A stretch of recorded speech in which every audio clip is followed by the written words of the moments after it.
आदमी वक्त पर गया होगा। आदमी वक्त पर गया होगा। वक्त पहले गुजर गया होगा।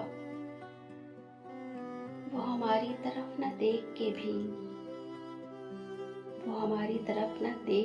भी कोई एहसान धर गया होगा।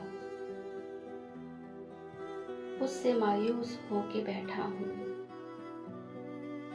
खुद से मायूस होके बैठा हूँ। आज हर शख्स मर गया होगा। शाम तेरे दियार में आखिर, शाम तेरे दियार में आखिर, कोई तो अपने घर गया होगा। मरहमे हिज्र था अजब अक्सीर, मरहमे हिज्र था अजब अक्सीर,